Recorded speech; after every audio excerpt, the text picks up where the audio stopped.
Welcome to the Deep Dive, where we take a stack of dense, fascinating information and distill it into the most crucial insights, giving you a shortcut to being truly well-informed. Today, we're plunging into a story that's, well, it's as dramatic as it is tragic, almost unbelievable in how suddenly it all happened.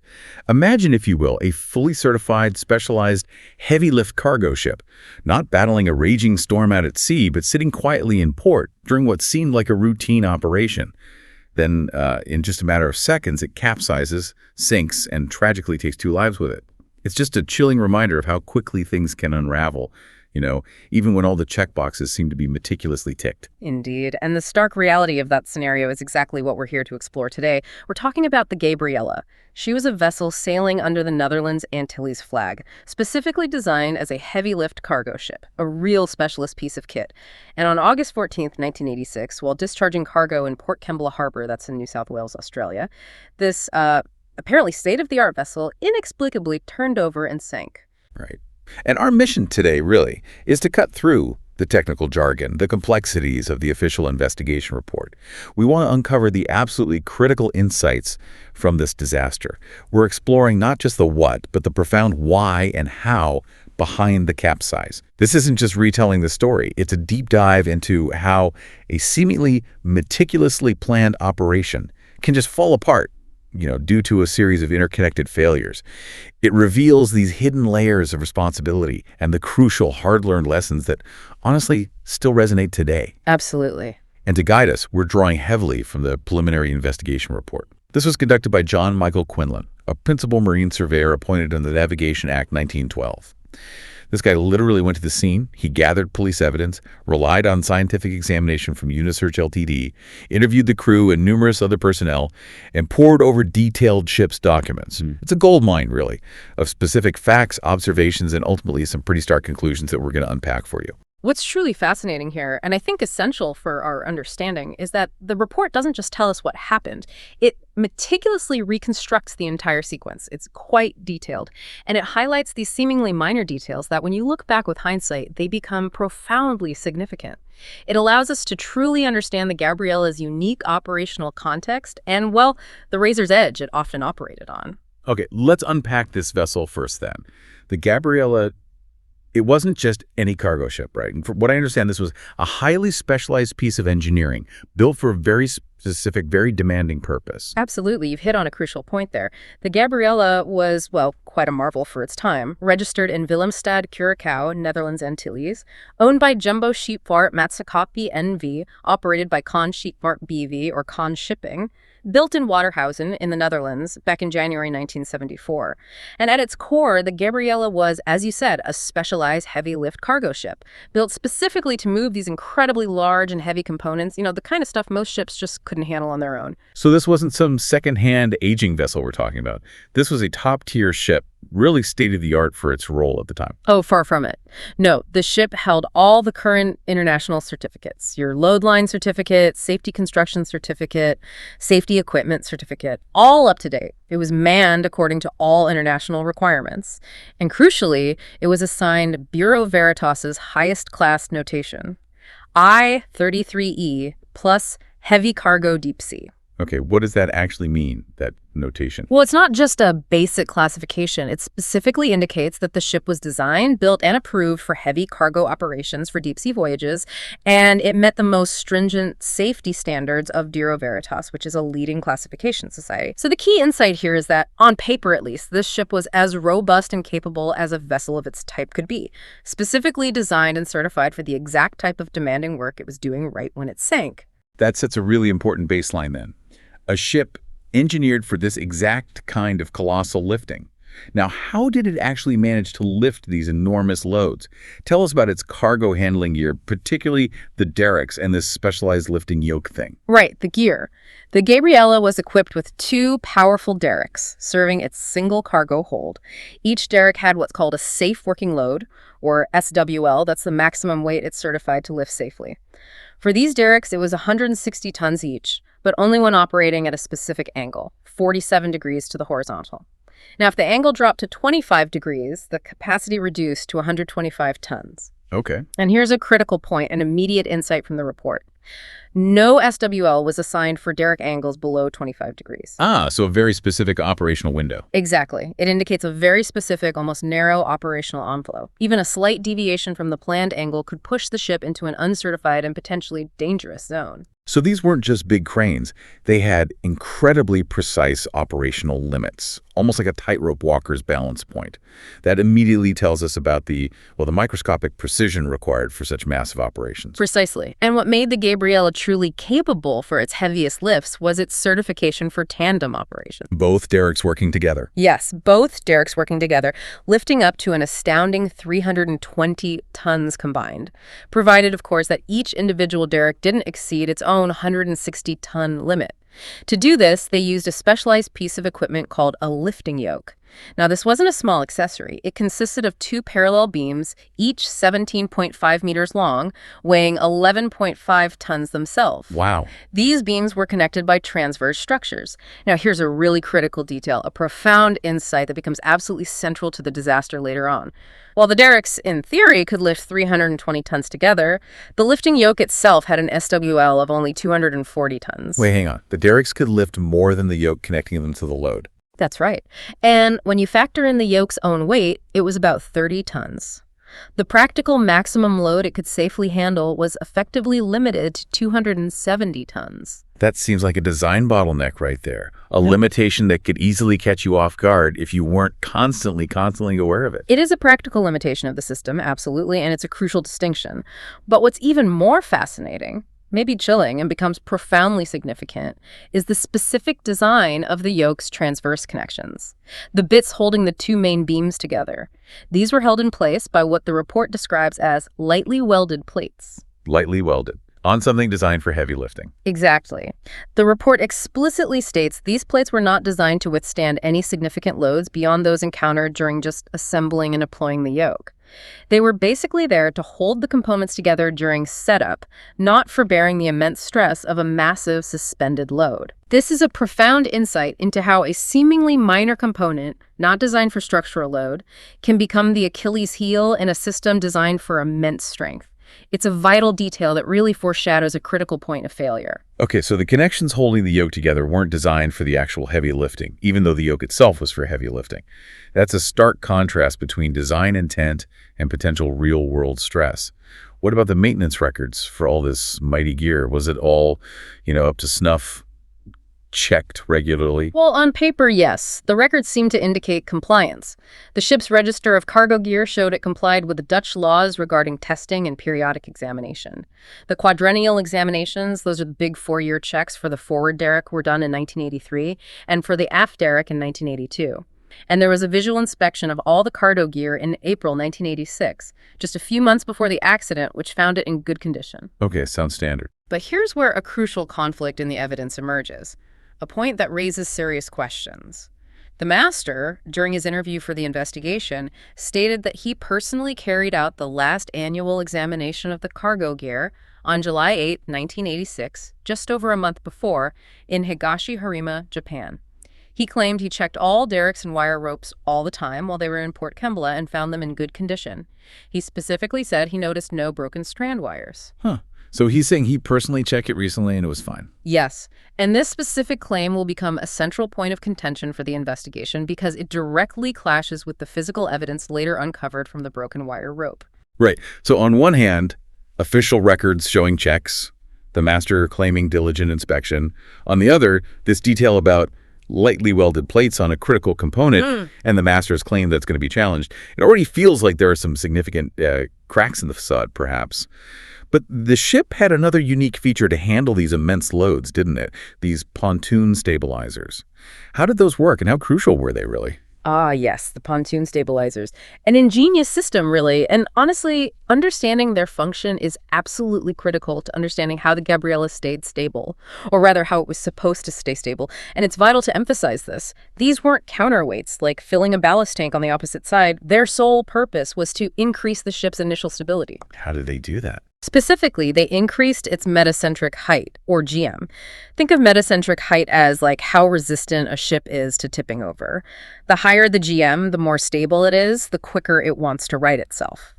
These pontoons achieved this by dramatically increasing the ship's waterplane area, essentially making the ship's footprint wider at the waterline when they were deployed. Okay, I think I get it. This is a common and necessary feature for heavy lift vessels that use their own gear to move colossal loads because it allows them to maintain stability during those big off-center lifts. So they literally made the ship wider at the waterline dynamically to make it more stable. Right. That's quite clever, a physical manipulation of its base.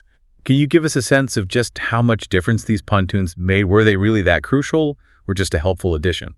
Oh, they were profoundly, fundamentally crucial. Let's look at the numbers right before the capsize because they tell an incredibly stark story. It's quite dramatic, actually. The ship's displacement, its total weight at that moment, was 2,767 tons. With 2 pontoons deployed alongside and fully operational, the height of the metacenter above the keel, that's KOM, was calculated at 10.16 meters. Okay. Now consider this. Without those pontoons, the KM would have been a mere 6.60 meters, a huge difference. Wow. At that same moment, the ship's center of gravity above the keel, kg, was calculated to be 7.58 meters. Right, so with the pontoons, the KMM 10.16 meters, well above the kg, 7.58 meters. That gives positive stability, right? Exactly. With pontoons, the metacentric height, GM equals KM kg, was a healthy 2.576 meters, indicating positive stability. The ship wanted to stay upright. But without the pontoons, the kg of 7.58 meters would have been above the KM of 6.60 meters. That results in a negative GM, meaning the ship would have been inherently unstable. It would have literally wanted to tip over. The pontoons made the absolute difference between positive stability and catastrophic instability. Without them deployed correctly, this operation was impossible. So these pontoons weren't just a nice feature. They were the absolute bedrock of the Gabriella's stability during heavy lifts. Without them, it simply couldn't function as intended. They were its life support during these critical operations. That's a perfect way to put it, life support. And the operational limits for these pontoons were also carefully defined in the ship's manual. They worked effectively as long as the ship's list, its sideways tilt and trim, its fore and aft tilt, didn't exceed 4 degrees and 2 degrees respectively. And the water flow around them had to be below 6 knots. Yeah, okay. Specific conditions. Yes, and the ship had sophisticated internal systems to manage this. Anti-heeling tanks on each side. Basically, tanks that could pump water between quickly to counteract list, and also permanent cast iron ballast fixed on the port side. This whole setup meant heavy cargoes were typically handled over the starboard side, with the stabilizers deployed on the port side opposite the lift.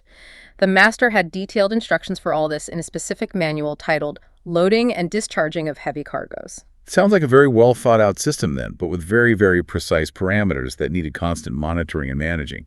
It allowed the ship to punch way above its weight maybe, but with some inherent vulnerabilities baked in. That's the critical point, and it's a key insight for understanding the disaster. While incredibly effective at increasing initial stability for the lift itself, the pontoons and their securing arrangements had a crucial limitation. A fatal flaw, you might say. They were not designed to provide buoyancy or withstand the massive capsizing forces that would occur in the event of a sudden catastrophic loss of load from the derrick, especially when that load was swung far outboard, away from the ship. The report explicitly calls this an accepted risk in the industry for this type of specialized operation, where the stability envelope is so finely balanced. If that huge weight suddenly disappears, poof. The whole equation changes instantly. Instantly. Yeah. The ship's entire stability profile flips violently, and there's absolutely nothing the pontoons, as designed, could do to counteract that rapid, dynamic capsizing moment. This specific design constraint is absolutely central to understanding the ultimate tragedy. So we have this highly specialized, technically sophisticated vessel operating with an incredibly precise stability system, relying heavily on these pontoons, but with known accepted vulnerabilities if the load is lost. Let's move into the actual operation that led to the capsize. How did the Gabriella end up in Port Kembla with this particular cargo in the first place?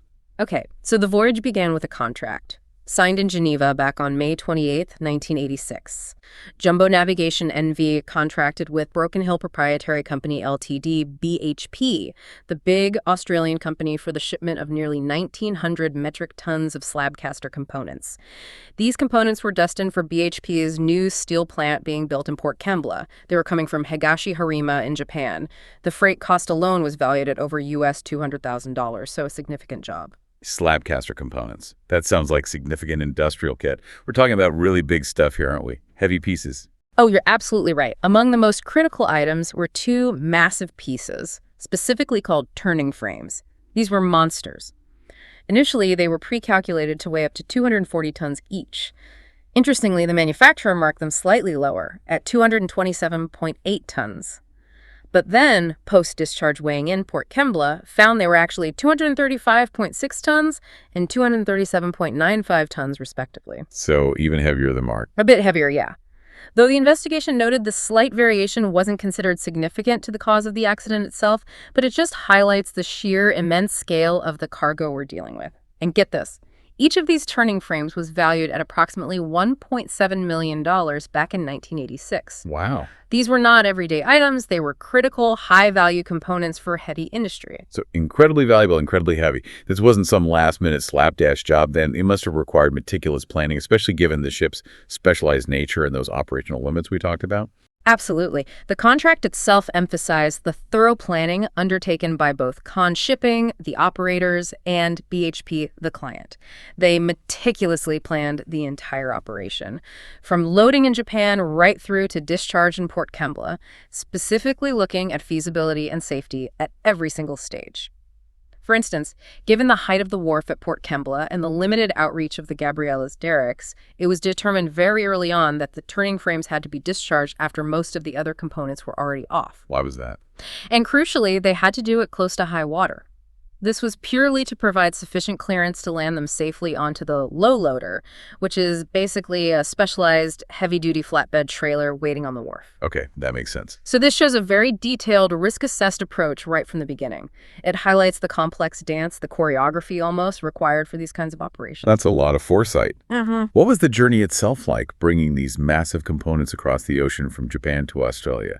Did everything go smoothly, or were there issues? Well, the loading process itself was quite an undertaking. In Higashi-Harima, Japan, they actually needed a crane barge to load the two huge turning frames onto the Gabriella. Why a barge? Because there was a load limit on the wharf itself, the land-based cranes couldn't handle the weight of those frames, so barge alongside, lift onto the ship. In total, 77 items weighing almost 1,800 tons were loaded. Most of the cargo, including those two turning frames, was stowed down in the lower hold. And the stowage details, all the weights, dimensions, where everything went, were meticulously documented in a stowage plan. Very detailed. Okay. The Gabriella sailed on July 17th, 1986. She was fully loaded right down to her summer load line, meaning she was carrying her maximum legal capacity. Importantly, her stability calculations for departure were well within limits. A metacentric height, GM, of 0.54 meters and a vertical center of gravity, kg, of 5.72 meters, which was below the maximum allowable kg of 5.80 meters. So stable, leaving Japan. And on arrival? On arrival at Port Kembla, after the voyage, her GM was calculated at 0.49 meters and kg 5.76 meters, still comfortably within the approved stability limits for arrival, which was a max kg of 5.805 meters.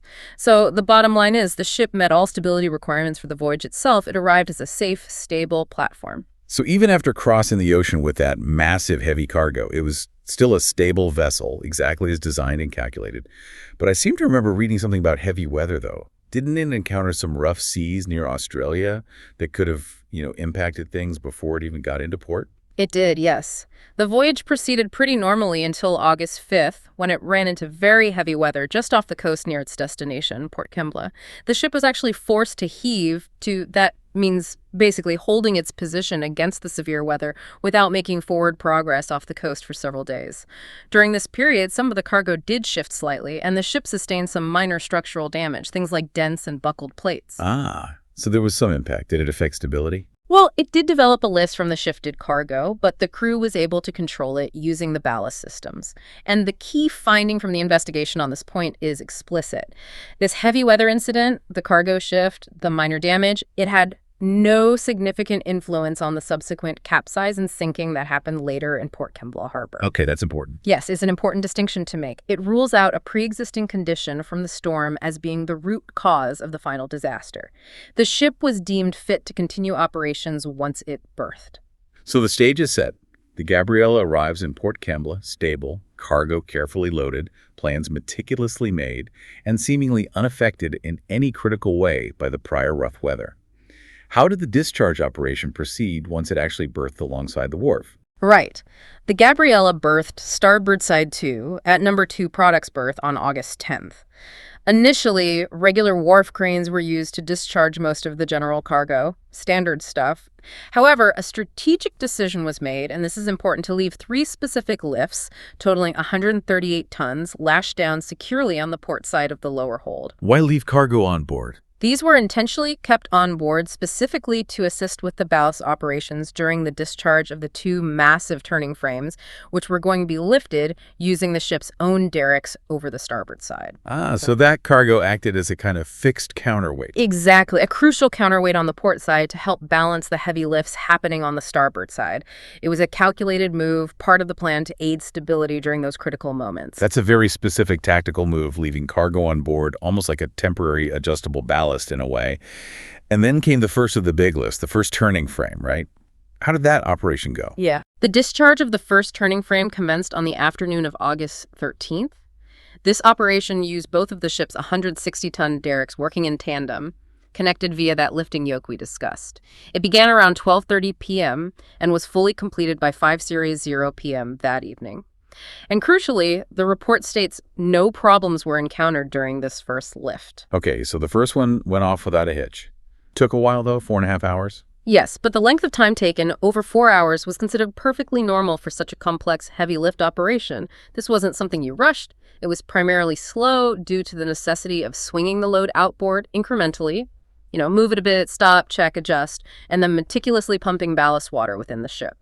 They had to keep pumping ballast to port to keep the starboard list, the tilt away from the wharf towards the pontoons, to an absolute minimum. This was vital to ensure the stabilizer pontoons on the port side remained properly immersed in the water, doing their job. That sounds like a slow, controlled dance.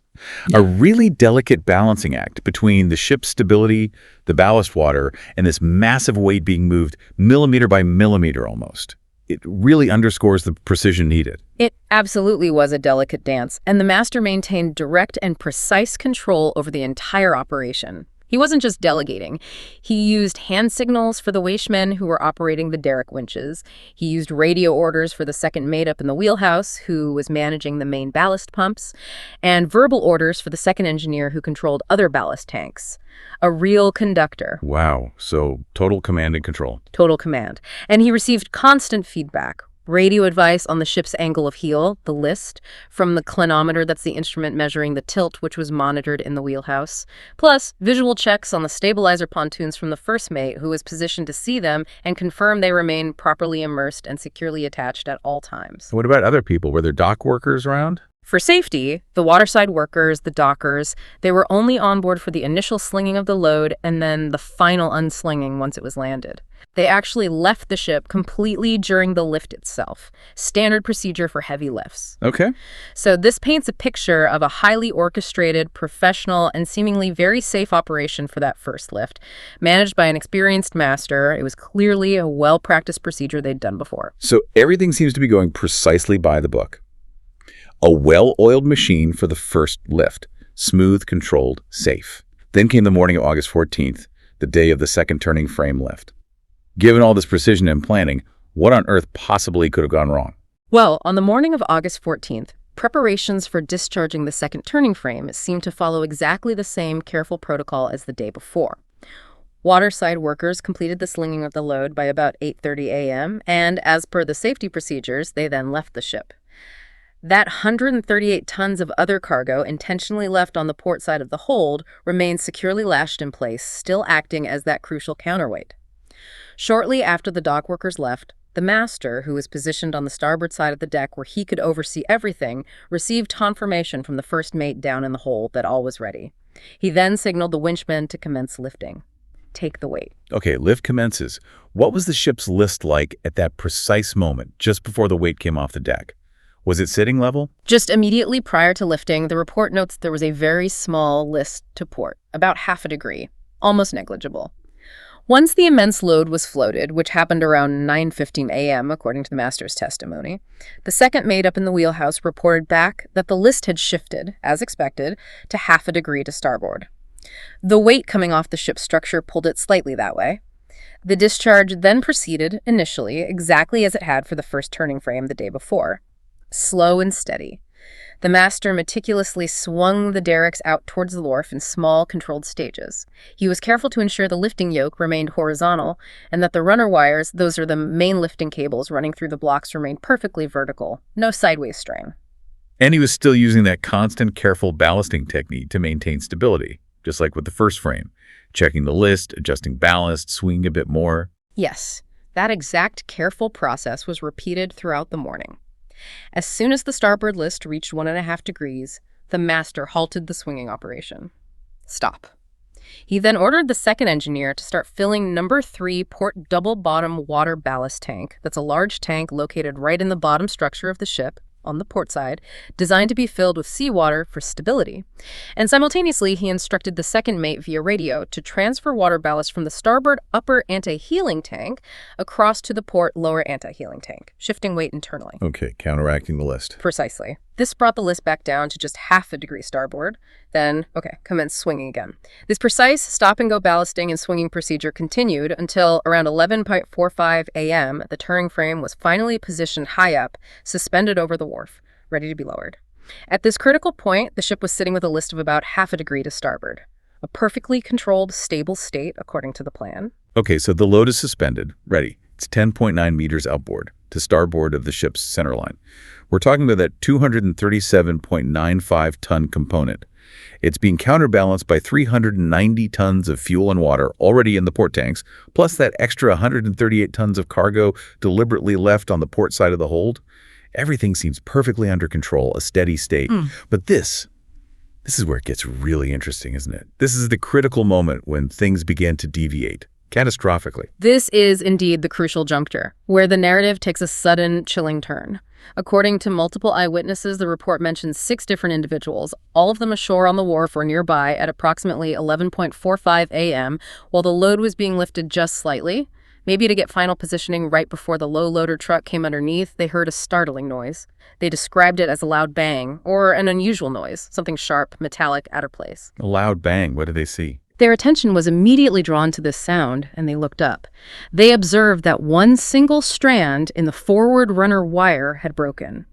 It snapped somewhere between the top pulley block and the bottom pulley block on the derrick. One strand broke. Wow. Like a warning shot. A dire warning, absolutely, echoing across the harbor. A clear sign something was seriously wrong with that wire rope under immense load. A loud bang and a broken strand in a crucial wire rope happening maybe 5, 10, 15 minutes before the final failure.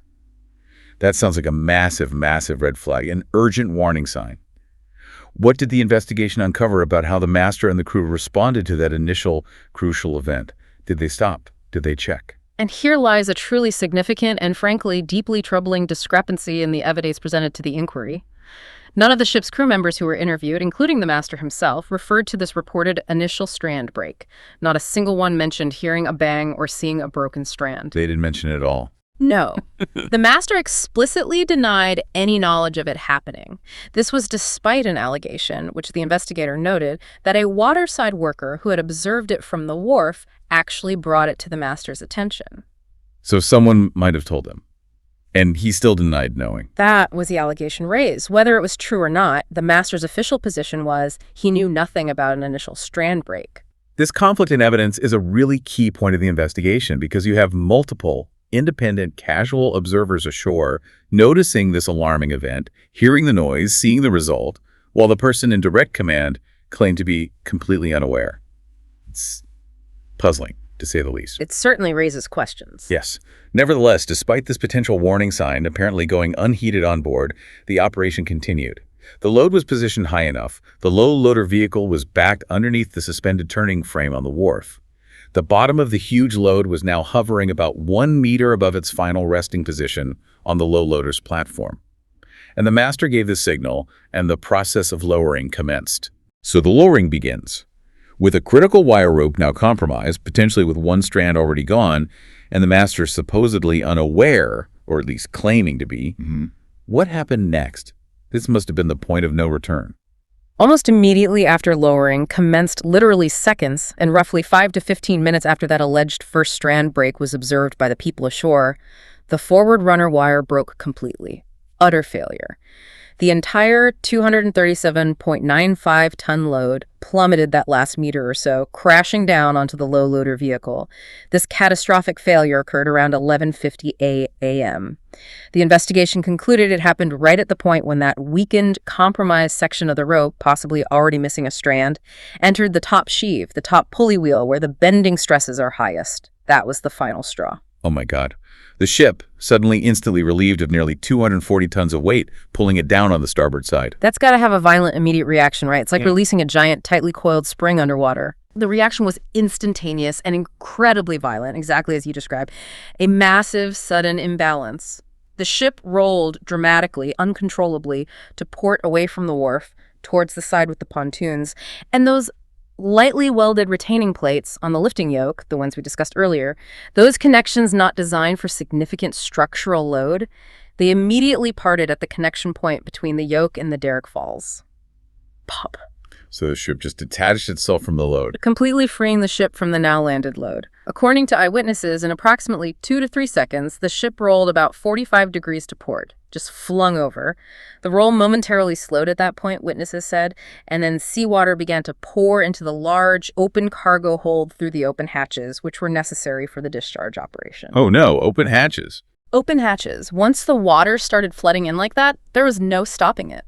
The ship continued its roll and sank incredibly rapidly on its port side. It came to rest on the harbor bottom with its starboard side just sticking clear of the water, all within, the report estimates, 10 to 15 seconds after the load fell. Just gone. 10 to 15 seconds. Let that sink in for a moment. A vessel of this magnitude, this specialization, designed for the heaviest loads imaginable, simply vanishing into the harbor within seconds. It's truly astonishing and utterly terrifying to think about being on board. And tragically, this wasn't just a structural or operational failure, was it? This moment of chaos, this sudden violence, brought with it an unimaginable human cost. Tragically, yes. The human cost was devastating. There were 10 persons on board the Gabriella when it capsized at 11:50 a.m. This included 7 crew members, plus the second engineer's wife who was visiting, and another male visitor. All of them, very fortunately, managed to escape to safety or were rescued almost immediately by a passing fishing vessel or people helping from the wharf. The master and the chief engineer actually jumped into the water from the wharf themselves to assist in pulling people out in the immediate aftermath. Not everyone made it. No. 2 individuals, Mr. David Brooke-Smith, who was a surveyor from Lloyd's Register, and Mr. William Martin, a surveyor from Bureau Veritas, the classification society we mentioned earlier, were tragically unable to escape. They were both experienced marine surveyors, and ironically, they were actually on board that morning specifically to inspect the minor damage the ship had sustained during that heavy weather encountered earlier in the voyage. Oh, the timing is just awful. Terrible. They had reportedly just been in the ship's office and were heading towards the master's cabin, likely on the accommodation block, when the capsize occurred. They were caught completely unaware, in completely the wrong part of the ship at the wrong instant. It's particularly poignant, isn't it, that they were there to inspect previous, relatively minor damage, only to be caught in this far greater sudden disaster. And there were others who just barely avoided that same fate, weren't there? The timing, just minutes difference, it really makes you wonder about fate or luck. Indeed. The report mentions 2 others. Gustav Kiesen, who is a local surveyor, and Arnold van der Hoel, who was Kahn Shipping's operations manager visiting from Europe. Both of them had literally just stepped ashore onto the wharf only moments before the incident happened. They dodged the catastrophe by mere minutes. Unbelievable. Emergency services, police, ambulance, fire brigade, they arrived very quickly, within minutes of the capsize. The response was rapid. David Brooke-Smith's body was recovered from the water by police divers about 4 hours later that afternoon. William Martin's body, sadly, wasn't found until much later, on September 4th, nearly 3 weeks later, during salvage operations. It appeared he had become trapped, possibly by a jammed door in the first mate's cabin area, maybe due to the whole structure twisting or shifting during the violent capsize. Such a tragedy. What about the environmental impact? A ship sinking in harbor? Was there a big oil spill? Thankfully, the environmental impact was relatively limited. Oil escaping from the ship's tanks was quickly contained by floating booms deployed by the Port Authority, and the report states the resulting pollution was minimal. But for the families and colleagues of Mr. Brooke-Smith and Mr. Martin, the human cost was, of course, undeniable and utterly devastating. This entire sequence of events, from that initial possibly ignored loud bang, to the ship rolling over and sinking in just seconds. It's just chilling to recount. But now, this is where we really get to the core of this deep dive.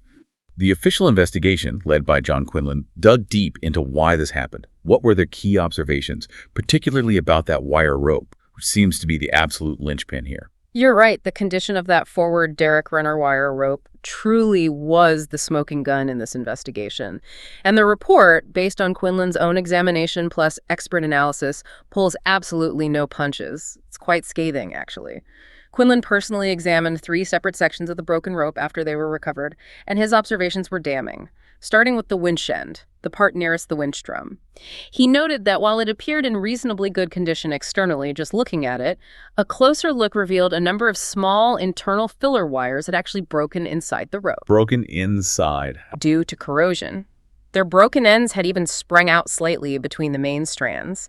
He stated this internal corrosion, coupled with what he observed as a complete lack of internal lubrication within the rope core, absolutely should have been detected during any required statutory examination. So it wasn't just external wear and tear you could see easily. This was a hidden internal problem, a cancer within the rope almost that was silently festering. Precisely.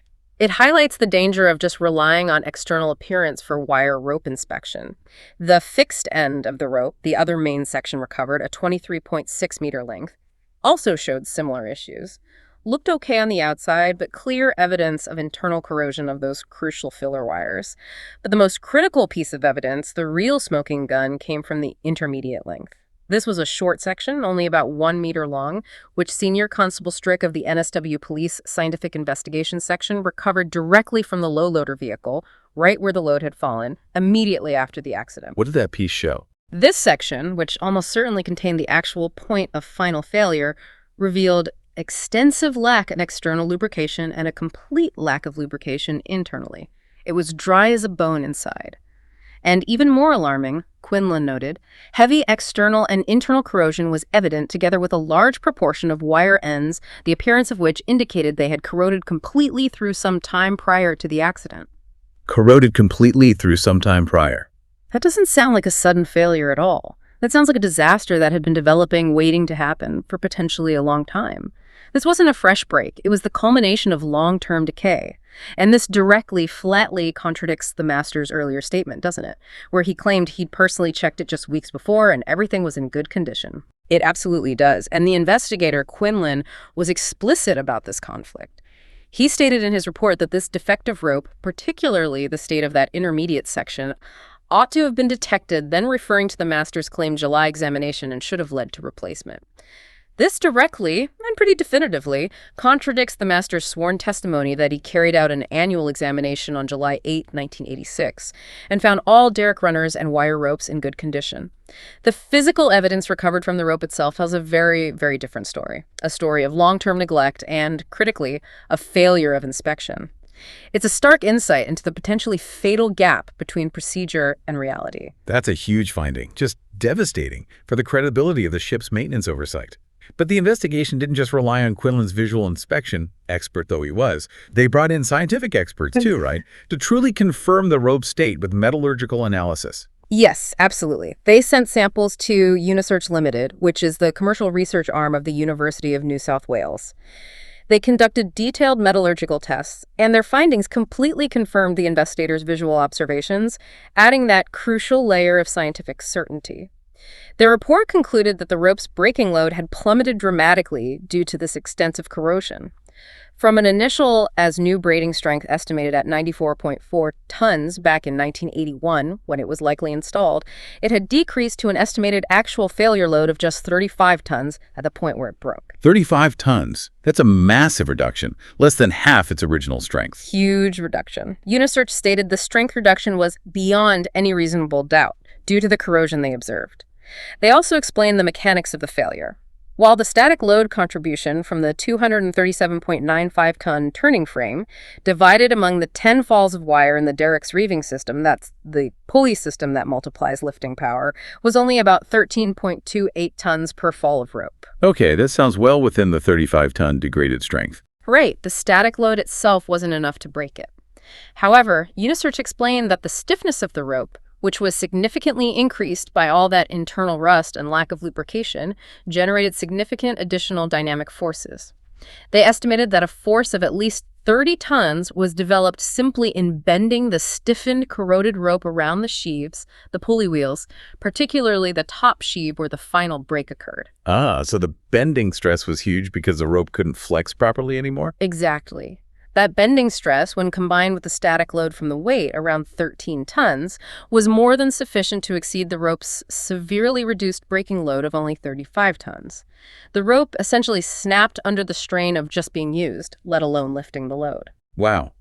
So the rope was essentially operating far, far beyond its actual degraded capacity, not just from the weight itself, but amplified by the simple act of moving it over the pulleys.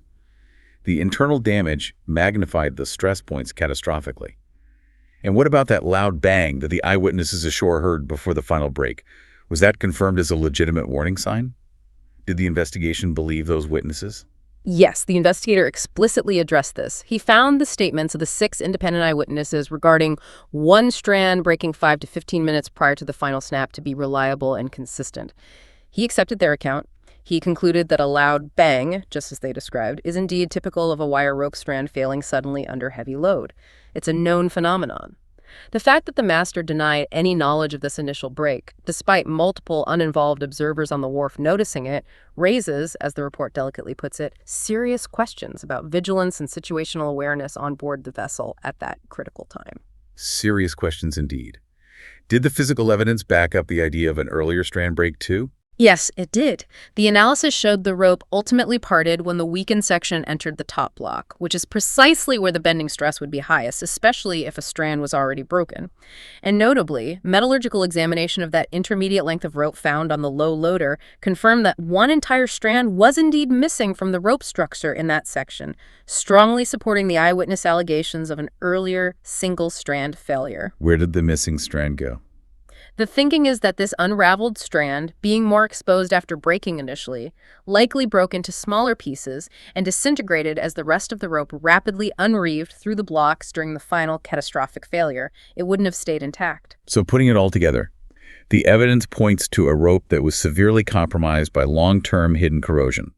The master claimed it was fine just weeks before. And there was a clear, audible, and visible warning sign minutes before the final failure that was apparently either missed or ignored by those on board. It's a chain of multiple critical failures, isn't it? It really is a cascade. What then were the investigation's ultimate conclusions about the direct cause of the capsize and the subsequent sinking? How did they formally summarize it? The investigation laid out a very clear, undeniable chain of events in its formal conclusions. The primary cause of the capsize was stated unequivocally as the breaking of the forward derrick runner wire. Simple as that.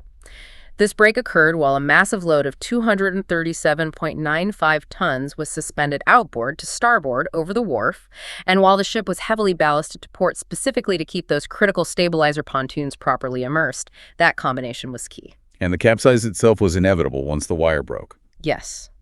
The stability analysis conducted for the investigation, included as Appendix 4 in the report, confirmed that, under these precise conditions of load position and heavy port ballast, capsize was mathematically inevitable the instant the load was suddenly lost. The instantaneous loss of that huge weight caused the capsizing levers the forces trying to tip the ship over to port due to the counterballast to become significantly greater than the righting levers the forces trying to keep it upright. Physics took over. The ship then sank, quite simply, because the main cargo hold hatches were necessarily open for the cargo discharge operation. This allowed rapid, uncontrollable, and irreversible flooding once the ship heeled over past a certain point. And what about the direct cause of that fatal wire rope failure itself? It sounds like it wasn't a sudden manufacturing defect or anything like that. No, not at all. The report is clear. The wire rope broke due to considerable strength reduction caused by corrosion and abrasion of individual wires inside the rope. It was wear and tear, exacerbated by neglect. The systemic failures identified as contributing directly to this state were twofold. Firstly, ineffective lubrication. Although the grease used was apparently formulated for marine conditions, the evidence showed it demonstrably did not penetrate the internal strands where it was needed most. Furthermore, samples of the grease recovered from the rope were analyzed and found to be composed of up to 50% rust particles, indicating it was potentially trapping moisture and actively contributing to corrosion rather than preventing it. Wow. The lubricant itself was failing or even making things worse. Potentially. And secondly, and equally critically, the investigation concluded that the examination of the rope prior to and during use in Port Kembla was ineffective. Full stop. Quinlan concluded that a proper, diligent examination should have revealed the visibly defective state of that intermediate length, if it was accessible, and certainly should have prompted a closer look at the corroded filler wires visible at the ends or through open strands in other sections. This should have led to a full internal inspection and the rope's immediate discard well before the accident.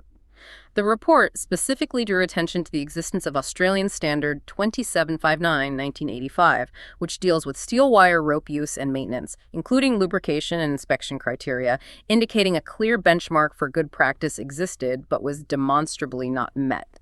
It points to a systemic breakdown in basic safety protocols. And what about the master's role in all of this? Given his denial of hearing the initial strand break and his claims of having done a recent inspection that found nothing wrong, that seems like a critical piece of the human factor here. The report addresses the master's role quite pointedly, though carefully.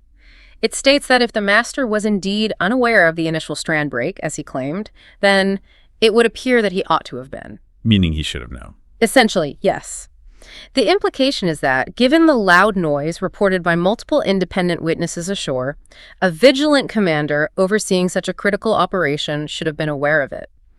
The contrast between his claimed vigilance and the observations of multiple casual witnesses is stark, highlighting, at minimum, a potential failure of leadership or situational awareness at a crucial moment. Furthermore, the act of continuing the operation, specifically lowering the load after one strand had allegedly already broken, was identified as a significant aggravating circumstance. This action imposed additional, immense bending stress on the already weakened, compromised rope as it moved over the top sheave. This likely precipitated the final catastrophic break. So, continuing the operation, whether knowingly or unknowingly, was a direct, albeit potentially unwitting, contribution to the disaster unfolding. This brings us back to that crucial limitation you mentioned way earlier about the pontoons and the stability, the accepted risk in the industry for these specialized vessels operating near their limits. How did the investigation view that aspect? Did they criticize the design concept itself? Yes, the report explicitly circled back to that. It noted, as we discussed, that it was essentially an accepted risk inherent in the design and operation of specialized heavy lift ships like the Gabriella to operate in conditions where capsize is inevitable in the event of a sudden loss of derrick load when heavily counterballasted. However, a glaring omission was highlighted, and this seems crucial.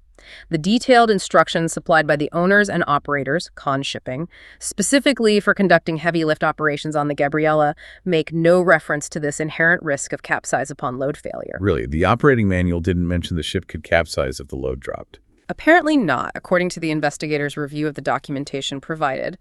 This suggests a potentially dangerous disconnect between the known operational reality, the accepted risk among designers and potentially senior management, and the documented safety protocols provided to the crew who were actually performing the lifts.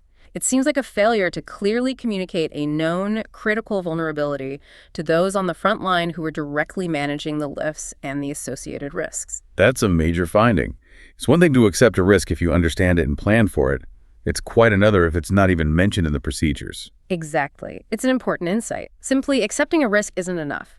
It must be thoroughly understood, communicated, and mitigated as much as possible by everyone involved. #tag5, what could have been done? Lessons for future safety. Okay, so we've dissected the why and the how, this chilling cascade of failures. From a corroded rope, hidden by perhaps inadequate inspection, to a critical warning sign possibly being overlooked or denied, culminating in an inevitable capsize due to the ship's inherent design limitations when that massive load was suddenly lost. A perfect storm, really. But the investigation didn't just stop at assigning blame or identifying causes. It also looked forward. It explored what could have been done differently, even after things started to go wrong. What immediate actions should have been taken if that first strand break had been acknowledged? Because it sounds like disaster wasn't necessarily a foregone conclusion, even at that late stage. You're absolutely right. The report suggests it wasn't a foregone conclusion, and it's very clear and prescriptive on what should have happened next. Had that initial strand break been recognized and acknowledged by the crew, the immediate and crucial actions required, according to best practice and common sense, would have been, firstly, to immediately cease all winching operations. Stop everything. Whether lifting or lowering, particularly on the forward derrick runner that had failed, you just stop. Freeze everything. Freeze everything. Secondly, all persons not absolutely essential for managing the immediate situation should have been ordered off the ship and clear of the danger area on the wharf immediately. Safety first. Evacuate. Thirdly, the partially broken rope should have been carefully and continuously monitored from a safe distance for any indications of further strands breaking or the rope deteriorating. Keep eyes on it. And finally, and most importantly, an immediate, urgent assessment of all available options for safely landing the suspended load should have been conducted right then and there. Plan B needed to be activated instantly. This provides a very clear, actionable emergency response framework that was tragically not implemented in this case. So even with a partially broken rope hanging there, holding nearly 240 tons, there were still potentially viable options to get that load down safely and prevent the capsize. It really hammers home that multiple opportunities, multiple decision points were missed. That's the critical takeaway from this part of the investigation, I think. The report meticulously analyzed several viable options that could have been employed, even with one strand compromised in that forward runner. One primary approach involved careful manipulation of the ship's ballast water. For example, the investigator calculated that filling all the empty double-bottom water ballast tanks, those compartments in the ship's lower hull designed for stability ballast, would have caused the ship to sink slightly lower in the water by 0.14 meters. This would have simultaneously caused a slight increase in the starboard heel to 1.39 degrees, the combined effect. It would have subtly dropped the suspended load by bare 0.19 meters relative to the wharf. Okay, a small amount, but maybe helpful. But perhaps more significantly, this action would have also increased the ship's overall stability, boosting the metacentric height, GM, from 2.576 meters up to 3.075 meters. So it would have made the ship more stable while slightly lowering the load. A win-win in that situation. So by carefully changing the ballast, they could have actually lowered the load bit by bit and made the ship more stable at the same time. That's quite an elegant potential solution, isn't it? Exactly. It's using the ship's own systems to mitigate the risk. Another ballast option analyzed involved transferring water ballast internally from the port upper anti-heeling tank across to the starboard lower anti-heeling tank. This action, calculations showed, would have allowed the ship to heel further to starboard up to 5.2 degrees before the critical stabilizer pontoons on the port side began to emerge from the water. Heeling the ship deliberately like this to about 5 degrees would have lowered the suspended load a further 0.96 meters relative to the wharf. And this, too, would have had a positive impact on the ship's GM, its stability. Wow, nearly another meter just by carefully listing the ship. Yes. And beyond these active ballast operations, environmental factors could also have been leveraged given time. The investigation noted that simply waiting for the falling tide later that day, the tide was predicted to drop by 0.5 meters by 10:00 p.m. That night offered an additional passive means to lower the load relative to the fixed wharf. So combining these strategies, filling tanks, transferring ballast, maybe waiting for the tide, how much could the load realistically have been lowered? Was it enough to get it onto the low loader safely and prevent the disaster? The combined effect of these options, the initial sinkage from filling double-bottom tanks, 0.19 meters, the lowering from transferring anti-heeling ballast to induce heel, 0.96 meters, and potentially waiting for the falling tide, 0.5 meters, offered a potential total load lowering of approximately 1.79 meters relative to the wharf, almost 6 feet. The report concluded that this was more than sufficient to land the turning frame on the low loader, which was only about a meter below the load when the wire broke. So it was definitely possible. Absolutely possible. It likely would have required repositioning the low loader vehicle on the wharf slightly, because the increased derrick outreach caused by deliberately heeling the ship would have moved the load's position horizontally. But it was deemed entirely feasible from an engineering and stability perspective. The key insight here, again, is that the knowledge, the calculations, and the physical means to avoid disaster were available on board the vessel. They just weren't employed, perhaps because the initial warning sign, that broken strand, wasn't recognized or acted upon. So the means to avert disaster were there, they just weren't employed, or perhaps weren't even considered in the heat of the moment or due to lack of awareness. Were there any other alternative methods considered in the report for landing the load beyond using ballast and waiting for tides? Yes, the report briefly considered other practical options that might have been implemented in that emergency situation, assuming the primary wire rope couldn't be trusted for lowering. These included potentially lowering the load very carefully using the derrick topping lists. Those are the separate wires used to adjust the height, the angle of the derrick booms themselves. That could have been an alternative to waiting for the tide if time was critical. Landing the load directly onto the wharf itself, bypassing the low loader, was another theoretical possibility, although that would likely have required very specific placement to avoid damaging the wharf structure and ensuring stability. Finally, the idea of supporting the load from underneath while it was still suspended, perhaps by carefully building up a platform of heavy timbers or using hydraulic vacs from the wharf, was also considered as a viable, if complex, method to take the strain off the damaged wire before attempting to lower further or secure it. These multiple potential avenues just highlight again that a range of solutions likely existed. It emphasizes the extensive missed opportunities stemming from that initial failure to react to the broken strand that could have prevented the capsize. What's the broader lesson here, then, to the industry? What prudent safety measures did the report recommend to prevent similar tragedies in the future, especially given this whole accepted risk of capsize with sudden load loss that seems inherent to these specialized vessels? Right, acknowledging that accepted risk with specialized heavy lift vessels operating near their stability limits, the report concluded that it would be prudent, that's the word used, to require two general safety measures going forward. Firstly, a special examination of all critical load-bearing gear wires, sheaves, connections. The yoke should be mandatory immediately before use during these types of critical heavy lift operations. Immediately before, not just the annual checks. Exactly. This goes beyond routine annual or 4-yearly statutory checks.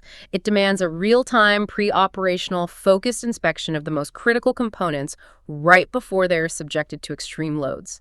The insight here is that a routine check months ago isn't enough. Condition can change, hidden flaws can exist. You need to look carefully right before you lift. Makes sense. What was the second recommendation? Secondly, and equally important from a life-saving perspective, the report recommended requiring the mandatory evacuation of all non-essential personnel from the ship during the critical stages of heavy lift operations. This acknowledges the inherent dangers involved, even when things go right, and prioritizes human life by simply removing individuals who are not directly involved in conducting or supervising the lift, but happen to be on board for other purposes, like the 2 surveyors who tragically died in this case. If they hadn't been on board, the death toll would have been 0. These recommendations, immediate pre-operation gear checks, evacuating non-essential personnel, they seem so logical, almost obvious in hindsight, don't they?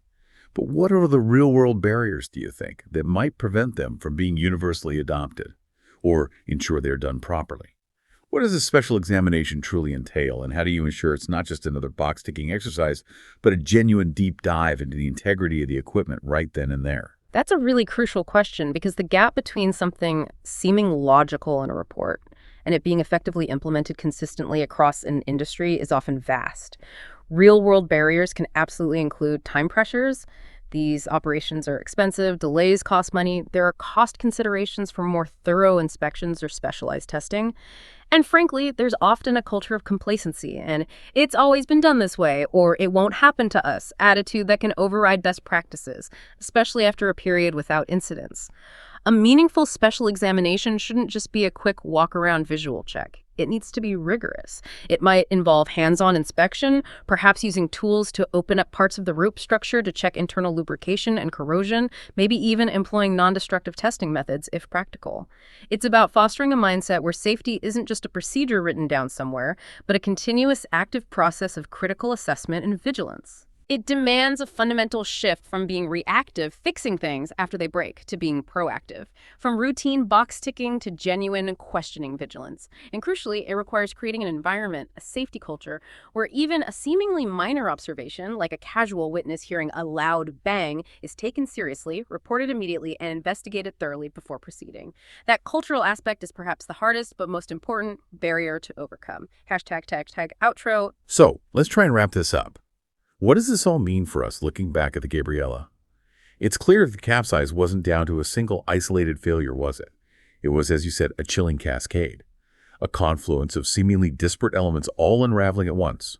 We had this highly specialized, highly certified vessel operating under incredibly tight stability margins dictated by those pontoons. It ultimately succumbed to the hidden decay, the internal corrosion of a critical component, that forward runner wire rope. And that failure was compounded by, well, What the investigation concluded was documented failure of rigorous inspection, potentially a lack of awareness or acknowledgement regarding a crucial warning sign just minutes before the end, and ultimately the unforgiving physics of heavy lift operations when stability is balanced on a knife edge. The investigation paints a very clear, almost clinical, but deeply disturbing picture of what happened, why it happened, and perhaps most importantly, what could likely have been done to prevent it, even in the final minutes. Yeah, and if we try and connect this to the bigger picture, beyond just this one ship, this deep dive really reveals how those layers of oversight, meticulous maintenance, and just unwavering human vigilance are the true, often invisible stabilizers in any complex operation. Whether it's shipping, aviation, construction, even medicine, it's simply not enough for a system or a piece of equipment to be perfectly designed on paper or certified years ago. Its ongoing integrity must be rigorously maintained, constantly verified, and warnings, however small they seem, must be heeded and acted upon immediately. Complacency is the enemy. And that leads us perfectly into our final provocative thought for you, our listeners, to mull over after this. The Gabriella disaster starkly highlights how insidious corrosion can be. And I don't just mean physical rust on a wire rope, I mean systemic corrosion. Complacency creeping into procedures, overlooked details in maintenance logs, a lack of clear communication about known risks, maybe even a reluctance to speak up when something seems wrong. It really makes us ask, what forms of hidden corrosion might be silently at work in the complex systems we rely on every single day? Whether that's in critical infrastructure, complex engineering projects, vital healthcare protocols, or even the information streams we consume online. And what critical warnings, what loud bangs might we be missing or perhaps even subconsciously denying until it's potentially too late? It's a powerful lesson, I think, in the absolute importance of looking beyond the surface appearance, of questioning assumptions, especially the assumption that everything is fine because it was fine yesterday, and ensuring that every single link in the chain, both mechanical and human, is robust, regularly inspected with the critical eye, and fully responsive to any warning signs. The deep dive into the tragic story of the Gabriella serves as such a stark reminder that real knowledge, real safety, isn't just about what we see easily, but what we're prepared to actively look for, to truly understand, including the uncomfortable truths, and then, crucially, what we're prepared to act upon based on that understanding. So keep observing, keep questioning, and keep learning. We'll see you next time on The Deep Dive.